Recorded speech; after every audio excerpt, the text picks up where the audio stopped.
What's going on, you guys? Welcome back to the Neighborhood Podcast. I'm one of the hosts of the podcast. My name is Kyle Dabro. So, in this video here, we're going to go over the Game 3 matchup that took place between the Brooklyn Nets and the Milwaukee Bucks last night. So, the Bucks won Game 3 by the score of 86 to 83. With the Bucks winning last night, they cut the series lead from Brooklyn to 2-1. This was a defensive battle from beginning to end. The fact that the winning team only scored 86 points is astounding to me. But there were some offensive standouts to go from this game. Giannis Antetokounmpo and Khris Middleton scored 79% of Milwaukee's entire offensive output last night. Khris Middleton had 35 points. He also had 15 rebounds to go along with it. And Giannis had 33 points and 14 rebounds as well. It was just nice to see Khris Middleton have a good game in this series because in games 1 and 2 in Brooklyn, he struggled mightily. So this was a big bounce back game for him personally, and the Bucks needed it in this game. I know the Bucks won this game, and that should be the main takeaway here. But I got to be 100% honest. There were large stretches of this game where no team could hit a shot. So defense became a focal point in this game.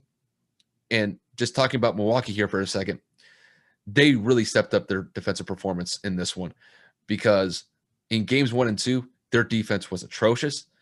And the fact that they held the Brooklyn Nets to 83 points in this game is outstanding to me.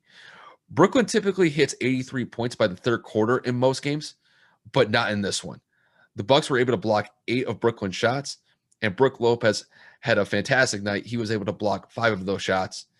And the way that I see it, this is the recipe for the Bucks to get back into this series against the Nets. The Bucks have to play stifling defense, and they got to knock down their shots when they get good opportunities to knock them down. I do find it hard to believe, though, that Brooklyn's going to shoot this poorly when both teams square off in Game 4. But if the Bucks can replicate something similar to this type of defensive performance that they had in Game 3, I think they definitely have a shot to tie up the series. As far as the Nets are concerned, though, despite how bad that they played, they missed a golden opportunity to be up 3-0 in this series and essentially end it. They were up 83 to 80 with just a couple minutes left in the game, and they allowed Milwaukee to end the game on a 6-0 run. I know a lot of people are crucifying Bruce Brown for that layup attempt that he took with about 10 seconds left in the game, but that possession for Brooklyn was bad from the start. Was it a bad shot by Bruce? Yes.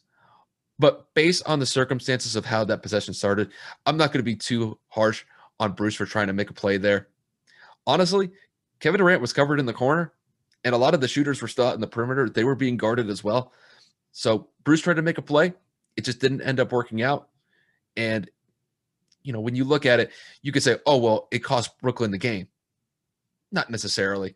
They shot really poorly from the field. I mean, both teams shot poorly from the field. Both teams didn't shoot over 40% from the field. So it really does kind of go to show how prevalent defense was in this game. And the way that I see it, just to kind of wrap this up, I imagine that both teams are going to shoot better offensively in Game 4. And if you're the Bucks here, you got to keep the momentum going to tie up this series. And if you can replicate some sort of defensive performance in Game 4 that they did in Game 3, they have a very good shot to tie up the series. And if you're the Nets here, look, you have an opportunity to go up 3-1 and put all of the pressure back on Milwaukee for Game 5. The way that I see it, this should be an exciting Game 4. And who knows? Could Milwaukee go back to Brooklyn 2-2? Or does it go back to Brooklyn with the Nets up 3-1? I guess we'll find out in a couple of days from now. But with that said, you guys, that'll wrap it up from me here. If you guys haven't already, please like, comment, and subscribe to the channel. Any sort of support that we can get to the channel, Kevin and I definitely appreciate it. That's all I got from here, you guys. Once again, thank you guys for tuning in, and we will see you guys later.